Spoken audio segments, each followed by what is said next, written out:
Olá, hoje é sexta-feira, estamos começando mais um Você Saúde. Eu aproveito para te convidar a seguir a nossa página no Instagram, @TV Câmara Caraguatatuba, siga também @Câmara Caraguatatuba. Não esqueça de se inscrever em nosso canal no YouTube, TV Câmara Caraguatatuba, ativar o sininho para acompanhar tudo que nós estamos produzindo por aqui.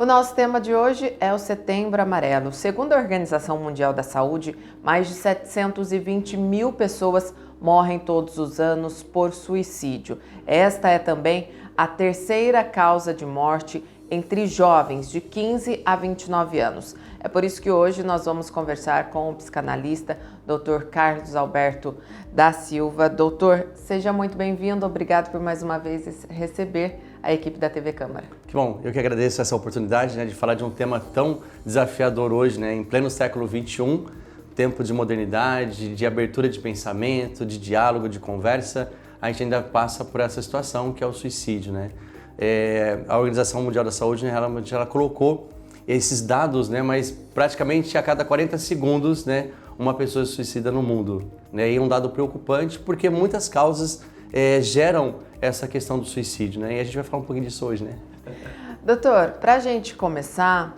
como que a terapia por meio da psicanálise pode ajudar nessa questão da prevenção ao suicídio dessas pessoas, que muitas vezes estão passando por alguma situação e pensam em se matar? Isso. A psicanálise, diferentemente das outras abordagens terapêuticas, que as outras abordagens ela focam muito na questão do comportamento, do sentimento, e a psicanálise ela trabalha na questão da escuta. Ela vai buscar aquilo que está no inconsciente da pessoa, desde a trajetória de vida, o histórico familiar, o que já aconteceu nas gerações de vida dessa pessoa.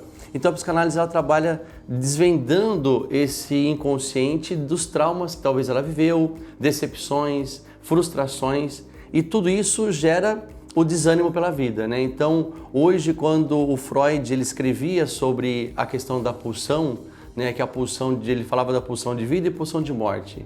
A angústia é a dor, que a psicanálise entende. E quando você trabalha a escuta atenta ao paciente, aquele que vem, de certa forma, buscar uma ajuda, que nem sempre vem buscar com o tema quero me suicidar. Ela aparece durante o período da sessão e a psicanálise ela é uma vertente que ela vai, na fala do paciente, ela vai captando uma mensagem que ele quer dizer, mas não sabe como dizer. Ele não sabe se expressar. E aí, num dado momento, há um colapso do deslize da fala e a gente consegue entender que ele não veio para aquela situação X, mas tem uma outra por detrás que ele não consegue falar. A grande maioria dos pacientes que a gente atende ou já pensaram em se suicidar ou já tentaram em algum momento e outros pensam. Então, a prevenção da psicanálise é a gente ouvir muito mais o paciente, perceber o que ele traz das suas frustrações e angústia para a gente poder trabalhar o sintoma dele. E é através dessa escuta mesmo, como o senhor disse, ali pela fala do paciente, em determinado momento, que ele consegue falar alguma coisa que faz com que vocês identifiquem que há essa possibilidade de suicídio? Isso. A grande maioria dos pacientes, eles não querem tirar a vida. A gente entende hoje que todas as pessoas que falam do suicídio, de suicidar, elas não querem. É um pedido de ajuda. O sufocamento dos problemas, seja financeiro, seja de relacionamento, seja de trabalho, seja de enfrentamento com o chefe, etc., tudo isso causa na pessoa a desistência. Eu quero desistir. Mas por quê? Não é um desistir porque eu não quero mais nada. É um desistir porque eu preciso de uma ajuda. Então, não é um desistir de um ponto final. Eu quero continuar, mas eu quero alguém que me ajude a continuar. Então, na fala, fica bastante implícito a questão de entender que a pessoa não quer o ponto final. A dor é muito grande, é muito forte, então vem o desespero. E no desespero só sobra espaço para dizer, se eu não existir mais, seria melhor. Essa é a grande fala da maioria dos pacientes, Se não existisse, não vai fazer falta na vida de ninguém, mas a verdade sabe que vai fazer falta. Então eles buscam essa ajuda. E quando você se coloca para escutar, porque muita gente não tem ninguém mais para escutar. Todo mundo está preso no celular, ou está preso nas redes sociais, ou em tantos outros afazeres que já não escuta mais. Nós estamos perto, mas a gente não se escuta. E a psicanálise, ela dá essa vertente para o paciente de ser escutado. Então eu estou aqui para te escutar. Então me fala tudo o que você quiser, sem medo de julgamento. E quando você usa a palavra sem medo do julgamento, pronto. Já é o primeiro passo para desbloquear a fala e ele começar a falar sobre aquilo que incomoda. E, doutor, como que o processo analítico ele ajuda o paciente na elaboração, né, dos traumas, das angústias e dos sentimentos que podem levar o paciente a esse pensamento suicida? Isso. Os traumas, né, o Freud ele entendia que o trauma ele é causado por uma situação pontual lá na infância, né? Seja a grande quantidade de nãos, seja um abuso, seja um gesto, seja uma fala, tudo isso causa um trauma. Esse trauma ele vai acompanhando a pessoa durante a sua trajetória de vida. Num dado momento, há uma assimilação do trauma passado com uma fala da realidade. Então, um trauma ele pode se desenvolver depois lá dos 12, 15, 18. Então, é muito claro a gente, ao conversar com o paciente, para ele poder falar sobre esse trauma, falar sobre essa realidade, e ele falar, nossa, eu lembrei de uma questão que lá quando eu tinha uns 6, 7 anos eu ouvia muito. Lembrei de uma imagem que lá atrás eu não me lembrava disso. Por isso que a fala, né, o Freud ele acreditava que a pessoa, quanto mais ela falava sobre a vida, até daquilo que ela julgava, nossa, isso não tem importância. Aquilo vai resgatando imagens do passado dela para ela poder trabalhar esse presente e não deixar o passado afunilar tantos problemas que ela não conseguia resolver. Então, às vezes, é uma coisa muito simples que aconteceu, mas para ela se transformou um caos. Por quê? O medo do julgamento, o medo da condenação, a questão própria religiosa, né, que condena muitas questões. Então, tudo isso vem com uma avalanche na vida da pessoa e ela fica desesperada, porque ela quer dar conta do problema dela, ela quer dar conta da fé dela, ela quer dar conta da situação que ela está vivendo e ela acaba entrando num colapso tão grande que vem o desespero de novo e ela não consegue sair. E existe um perfil mais propenso a essa questão do pensamento suicida ou cada caso ele deve ser compreendido de forma singular, cada caso é um caso, doutor? Isso, cada caso é um caso. Não dá para a gente generalizar que todo esse comportamento vai gerar uma pessoa com suicídio, né? Uma pessoa que vai pensar no suicídio. A individualidade, né, do ser humano, desde o início da psicologia, da psicanálise, depois da psicologia e a própria psiquiatria, sempre trabalha com o indivíduo como pessoa única.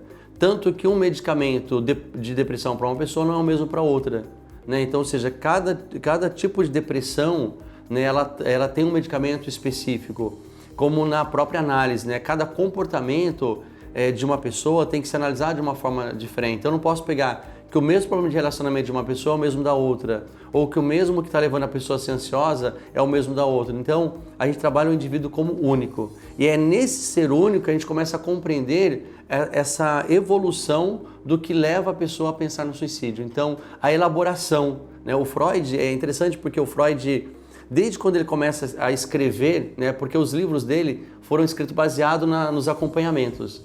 E ele falava que cada sessão terapêutica era a reelaboração de uma teoria. Então aquilo que era uma teoria anterior, às vezes até anulava numa outra, porque era diferente. Então ele falou que nenhuma anula a outra. Na verdade, são elementos que a gente vai juntando para falar que existe um perfil. E esse perfil da pessoa que é o suicida é o perfil do desespero. A gente volta sempre a falar do desespero porque a pessoa que está no desespero, ela sempre vai buscar um alívio. E esse alívio é o que vai causar muitas das vezes o impulso. Então, às vezes a pessoa nem quer, mas o impulso foi tão forte, mais forte do que ela tentou contra a vida. E na maioria dos casos, acaba gerando realmente esse suicídio. Algumas por causa de julgamento, outras por causa de autocobrança, a falta de autovalorização, a falta do amor próprio, a falta do incentivo da família, a falta de apoio familiar, a falta de apoio no relacionamento, tantas questões que vão envolvendo e pressionando esse ser humano, que se ele não é olhado na sua individualidade, a gente acaba generalizando e não chegando numa situação pontual para trabalhar esse indivíduo. Então eu acabo comparando, mas aquela ajuda que teve no primeiro não é no segundo. Porque o segundo, às vezes, ele precisa de mais tempo para ser trabalhado, para ser ouvido, para ser modificado. O primeiro pode ser que não. Talvez o primeiro, uma simples presença de escutar já modificou o pensamento. O outro já não. Às vezes o outro precisa de 5, 10, 15 ou 20 sessões. E aquele primeiro talvez precisou de 4 ou 5 sessões e foi suficiente para ele poder dizer, nossa, realmente estou olhando para o lado errado. Então agora estou colocando a minha vida no trilho de novo. E é aí que mostra que a escuta analítica, ela pode ser uma forma de prevenção ao suicídio? Sim, porque quanto mais o indivíduo fala dele, quanto mais ele percebe que falar dele não é um problema e que o que ele está vivendo não é um problema de fato, ele vai pensar, ele vai perceber, ele vai se autoanalisar dizendo, realmente, né, eu não posso ir por esse caminho. Existem outros caminhos, tem outras formas de resolver a minha situação do que eu encerrar a minha vida. Então, escutar sim é o que leva a gente a desbloquear na mente do paciente que aquele caminho, aquela vertente que ele está olhando não está certa. E o que muda na vida do paciente, doutor, quando ele chega aqui no consultório e sente que é um ambiente seguro para ele falar? Porque muitas vezes a gente quer conversar com um amigo, né? Como o senhor já disse anteriormente, hoje em dia as pessoas não têm um espaço porque tem o celular, cada um na correria do dia a dia, enfim, são várias coisas, além do que falta o conhecimento técnico e profissional para poder orientar e ajudar, né? O que muda então quando ele chega no ambiente do consultório e sente que ali é um lugar seguro para ele poder falar, para ele poder desabafar, né? Trazer o que está causando aquela angústia, aquela depressão? Então, primeiro ele começa a entender que ele é um ser humano e que ele pode pensar muitas coisas, que ele pode passar por muitas situações e que, por ser um ser humano em construção, ele percebe que o espaço seguro é o espaço para ele poder ser ele. Então, desde o início, né, da filosofia, as 3 perguntas básicas, né, quem sou, de onde venho, para onde vou, ela passa por meio do ser humano em todas as épocas e em todas as décadas de vida. Então a gente sempre questiona sobre a existência, a gente sempre se questiona sobre o existir. E quando o paciente ele entende que aqui é o espaço seguro e que não tem julgamento, ele começa a falar mais daquilo que incomoda ele. Por quê? Falar com um amigo de uma situação é uma coisa. Falar com alguém que é técnico naquela situação é outra questão, porque é uma questão científica. Então, a gente vai trabalhar a mente do paciente para ele perceber a importância que ele tem para ele e não é a importância que ele tem para o outro. Porque a gente não pode basear o nosso comportamento, a nossa vivência, a nossa história, porque eu tenho que ser importante para o outro. Não, primeiro tem que ser importante para mim. E quando a gente desvenda isso, né, porque parece um desvendar, né? Quando você desvenda isso para o paciente, para ele poder entender que ele tem que ser ele, por ele e para ele, ele começa a valorizar quem ele é. Então ele valoriza os dons que ele tem, que talvez ele nem tinha descoberto nele. Ele começa a mostrar para ele o quanto ele é importante. Ele começa a mostrar para ele que de fato a vida dele faz sentido e que faz sentido não porque ele depende do outro, mas porque ele encontrou o que ele é. Então, a maioria de pacientes que vem e busca o autoconhecimento, busca esse viés. Quem eu sou?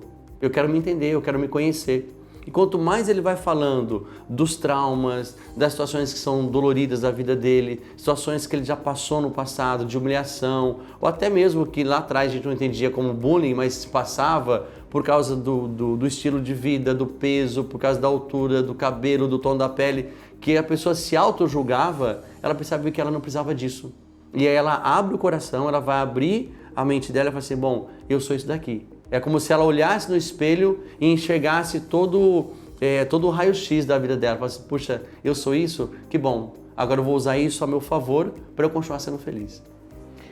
Nós estamos conversando hoje com o psicanalista Dr. Carlos Alberto da Silva sobre o Setembro Amarelo e como a psicanálise pode ajudar na prevenção e também na conscientização ao suicídio. A gente vai para um rápido intervalo e daqui a pouco a gente já volta com mais informações, conversando um pouco mais a respeito deste tema. Não saia daí. Estamos de volta com Você Saúde. Hoje o nosso tema é o Setembro Amarelo. Segundo a Organização Mundial da Saúde, mais de 720 mil pessoas morrem todos os anos por causa do suicídio. Essa é também a terceira causa de morte entre jovens de 15 a 29 anos. Então hoje nós estamos conversando com o psicanalista Dr. Carlos Alberto da Silva.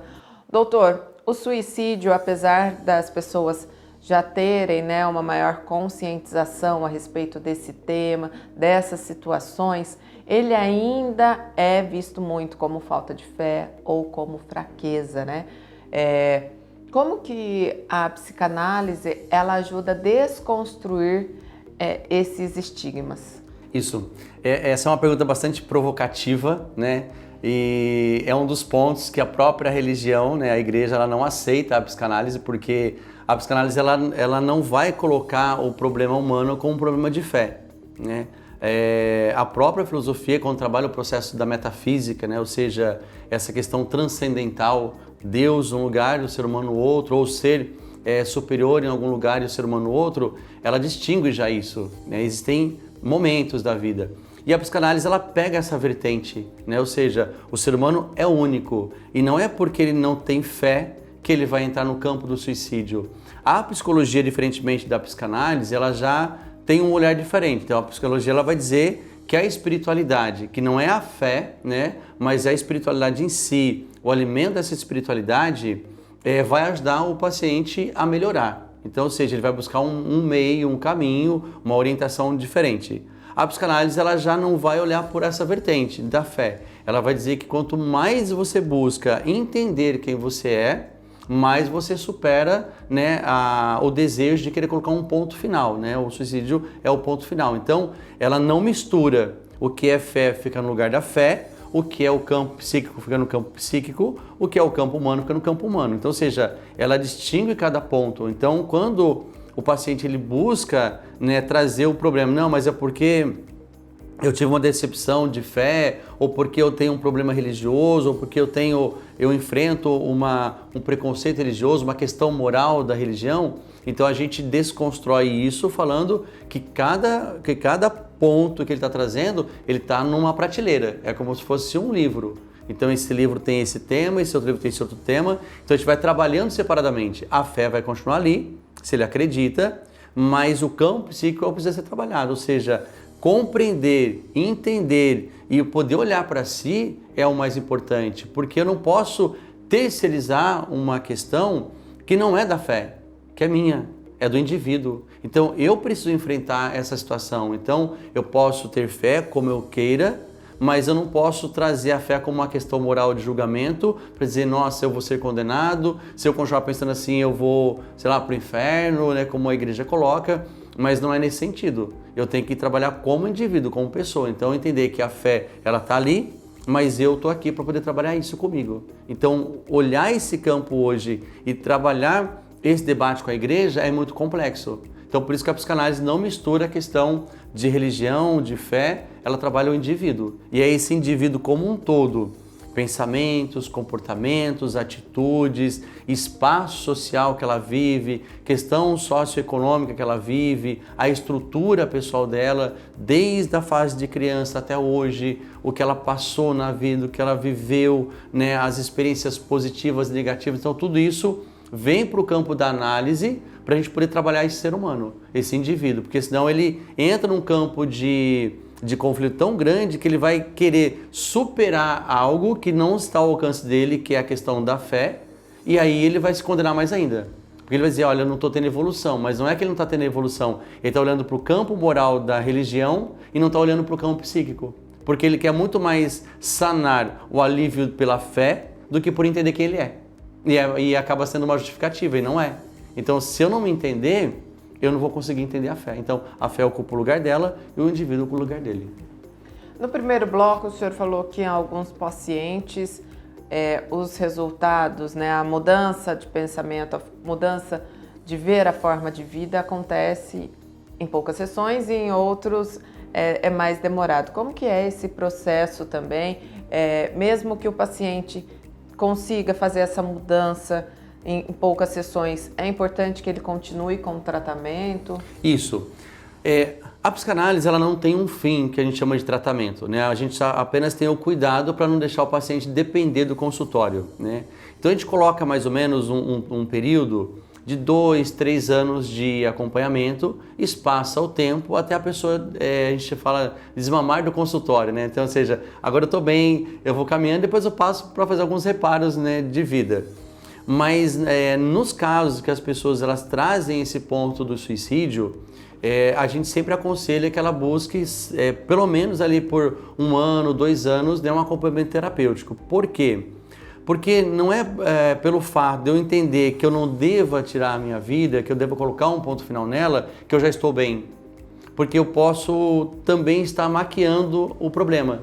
Eu posso achar que eu já trabalhei o problema, que eu vim ali 2 meses, 3 meses na sessão, nossa, já estou bem, consegui me entender. E não é por aí, não é um processo tão simples, né?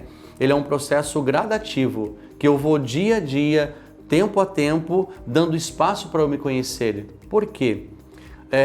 Nós vemos hoje ambientes muito instáveis, seja o ambiente familiar, seja o ambiente de trabalho, seja o ambiente de estudo, seja o ambiente das cobranças. Então nós vemos uma oscilação.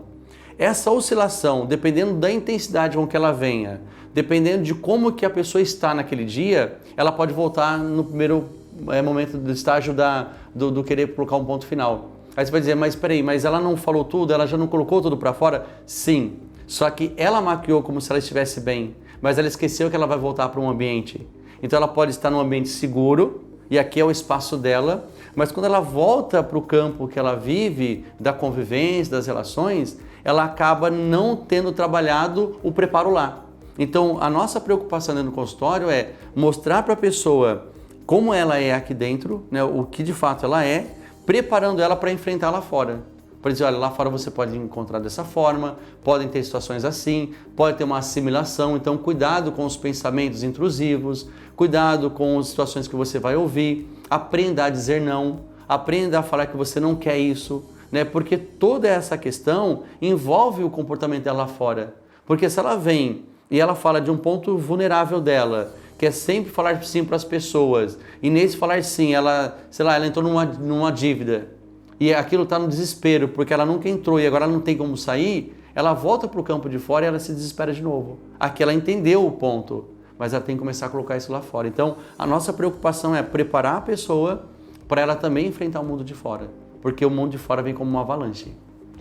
Doutor, e é comum que as pessoas que tenham esses pensamentos suicidas, elas tenham resistência em procurar ajuda? Como que a psicanálise também pode quebrar essa barreira? Isso, muita gente tem ainda a dificuldade de pedir ajuda porque medo do julgamento, medo de como ela vai ser exposta, e na verdade ela nunca vai ser exposta, né?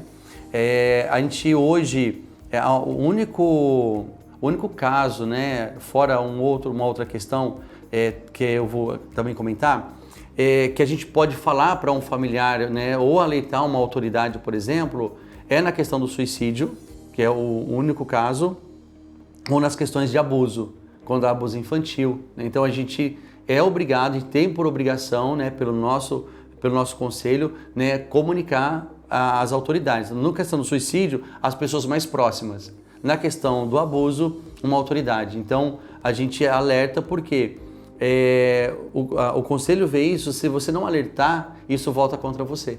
Então eu tenho um paciente X, por exemplo, ele vem e começa a fazer terapia e aí ele falou que ele está querendo suicidar. Então eu falei, tudo bem, eu vou conseguir lidar com ele, mas eu não vou alertar o campo da família. E esse paciente vem a se suicidar. E a família vem a querer ter uma satisfação. Então, não, realmente ele falou na sessão que ele estava, mas eu imaginava. Então isso causa um constrangimento e isso pode ser passivo da perda até do CRP. Então é um problema que a gente não pode guardar com a gente. Então é o único caso que a gente tem que comunicar à família. É uma obrigatoriedade da profissão. Então a gente ajuda a psicanálise, ela quer que a pessoa sinta o campo da confiança. Então quanto mais confiante ela sentir, melhor ela vai trabalhar a questão do suicídio. Então, elas não buscam tanto por causa do medo do julgamento, e não existe julgamento, porque na verdade a gente vai trabalhar o campo das emoções para ela não entrar no impulso, porque o impulso é o grande problema do suicídio, né? Tanto que existe a automutilação. Então a automutilação já é um sinal de dor. Eu não quero me matar, eu não quero tirar minha vida, né? Eu apenas estou acenando que eu estou com uma dor, e eu causo uma dor em mim para aliviar uma segunda dor, aliás, a primeira dor que eu estou sentindo, e essa segunda dor vem para poder tampar. Então, a psicanálise ela quer criar um ambiente de segurança, de confiança, de autoconhecimento para a pessoa evitar essas dores. E de que forma o senhor citou a questão dos familiares, né, desse contato obrigatório em casos de suicídio, e de que forma que é trabalhado com os familiares para compreender essa situação? Isso, então a gente orienta, né, a pessoa a vir até o consultório, a gente a conversar com ela e orientar como proceder. Por exemplo, diminuir espaços de cobrança, estar mais próximo, aprender a escutar, né, o outro. Então tudo que ele falar não é uma bobeira.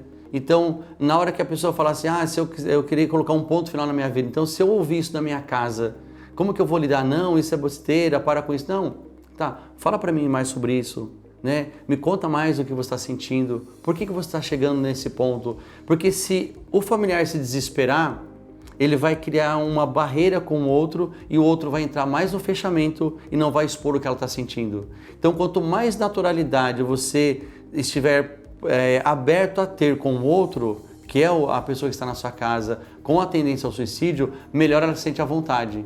Então ela vai perceber que o ambiente da casa não é um ambiente de julgamento. Então, na hora que ela entrar no possível desespero da situação X, que ela julga que é um problema na vida, ela tem alguém ali para escutar. Então, ela vai ter ali o abraço, ela vai ter ali alguém que vai estar percebendo o que ela precisa. Então, e o outro ponto é não deixar ela nunca sozinha, né? Quanto mais presença eu tiver, quanto mais eu puder estar junto, quanto mais puder sair do ambiente da casa, quanto mais puder criar um ambiente de um exercício físico, uma caminhada, um passeio, tudo isso ajuda também a sair do campo, né, da pressão que a pessoa vive. O senhor citou a questão da automutilação. Além desse, quais pontos nunca devem ser ignorados, né, e precisam de atenção imediata, que são sinais, né, de um possível pensamento suicida? Isso, o fechamento, né, a pessoa que ela não quer falar muito, a perda de apetite, não quer comer, não quer estar junto, esse isolamento que causa tudo isso. Quando você perceber que a pessoa está tomando muito medicamento, porque o medicamento também é uma forma da pessoa querer colocar um ponto final, então perceber que a pessoa está no campo do suicídio é guardar tudo isso.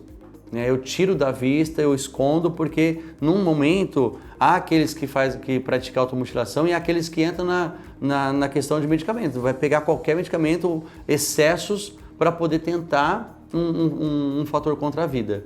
Então, nunca deixar a pessoa entrar no campo da introspecção. Eu tenho que estar atento a esse ponto. E para quem está em casa, quais orientações que o senhor pode deixar também? Eu gostaria que o senhor falasse também da importância, né, da campanha Setembro Amarelo na questão da prevenção e conscientização do suicídio, e deixar um recado para quem está em casa. Legal.